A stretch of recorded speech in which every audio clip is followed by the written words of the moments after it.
ইলিশের দেশের মানুষ আমরা। ইলিশ পছন্দ করে না এমন মানুষ হাতে গোনা কয়েকজন।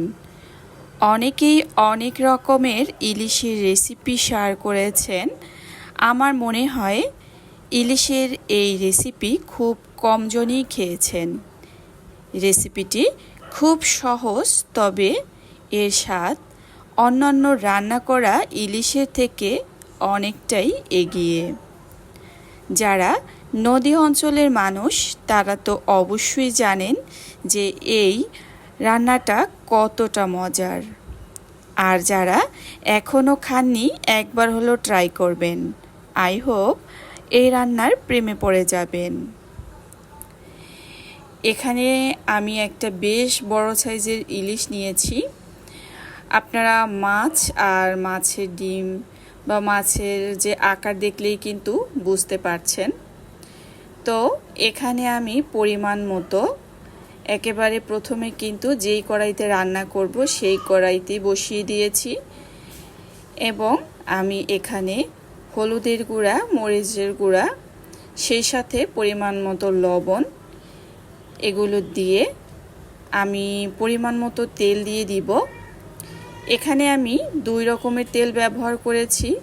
প্রথমে সরিষার তেল, এরপরে সয়াবিন তেল থেকেও সামান্য কিছু নিয়েছি। আপনারা চাইলে যে কোনো এক ধরনের তেল দিয়েও কিন্তু রান্নাটা করতে পারেন।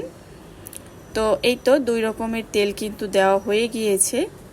এবার আমি হাতের সাহায্যে খুব ভালোভাবে পুরো মাছগুলো মেখে নিব। এখানে আমি আমার পরিমাণ অনুযায়ী মাছ নিয়েছি, আর এই রান্নাটা যত বেশি মাছ দিয়ে করবেন খেতে কিন্তু তত বেশি মজা লাগবে।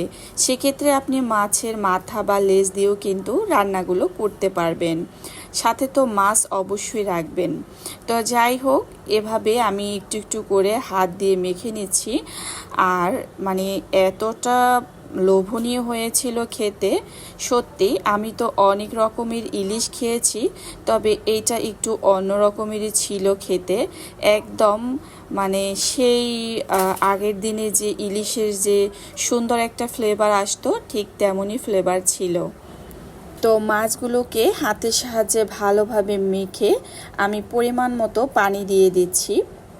তবে এখানে একটা কথা বলে নিচ্ছি, সেটা হচ্ছে আমি এই ইলিশ রান্নাটা আরও কিন্তু করে খেয়েছি।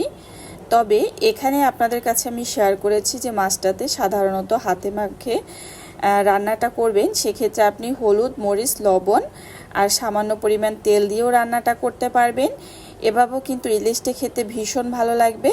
তবে আমার কাছে মনে হয়েছে এই ইলিশটার সাথে যদি পেঁয়াজ বাটা ব্যবহার করা হয় সেক্ষেত্রে খেতে আরও বেশি ভালো লাগবে।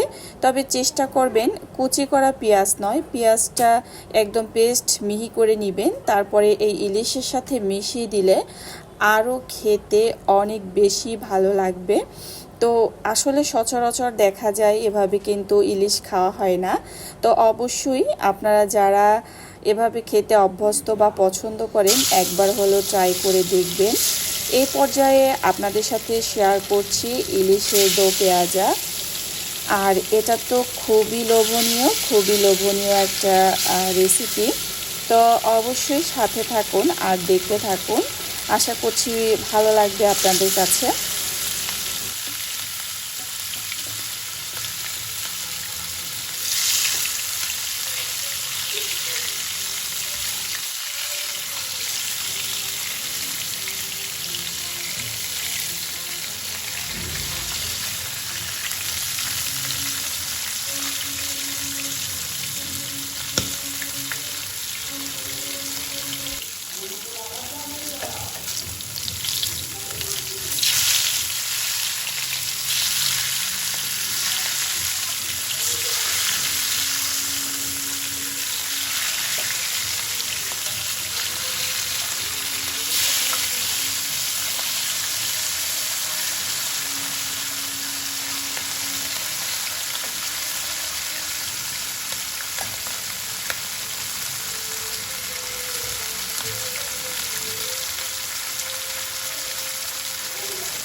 তো প্রথম যে ইলিশের রেসিপিটা ছিল সেটা ছিল আয়েশি ইলিশ রান্না।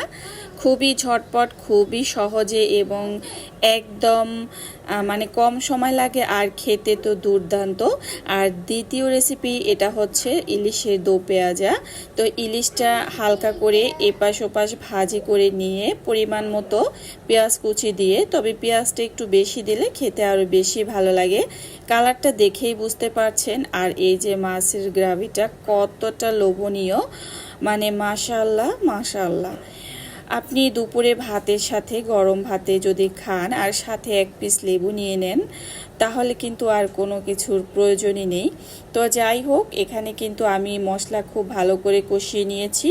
তবে ইলিশের দো পেঁয়াজা রান্না করার জন্য আমি তেমন কোনোই মশলা ব্যবহার করিনি, শুধু তেল, পেঁয়াজ কুচি, হলুদ, মরিচ, লবণ এতটুকুই। তবে আমি যখন বাসায় ইলিশ খাই বা ইলিশের যে কোনো রেসিপি তৈরি করি, সেক্ষেত্রে কিন্তু আদা বা অন্যান্য কোনো মশলা আমি ব্যবহার করি না, কারণ ইলিশ অল্প মশলাতেই বেশি ভালো লাগে এবং খেতে কিন্তু বেশি ভালো লাগে।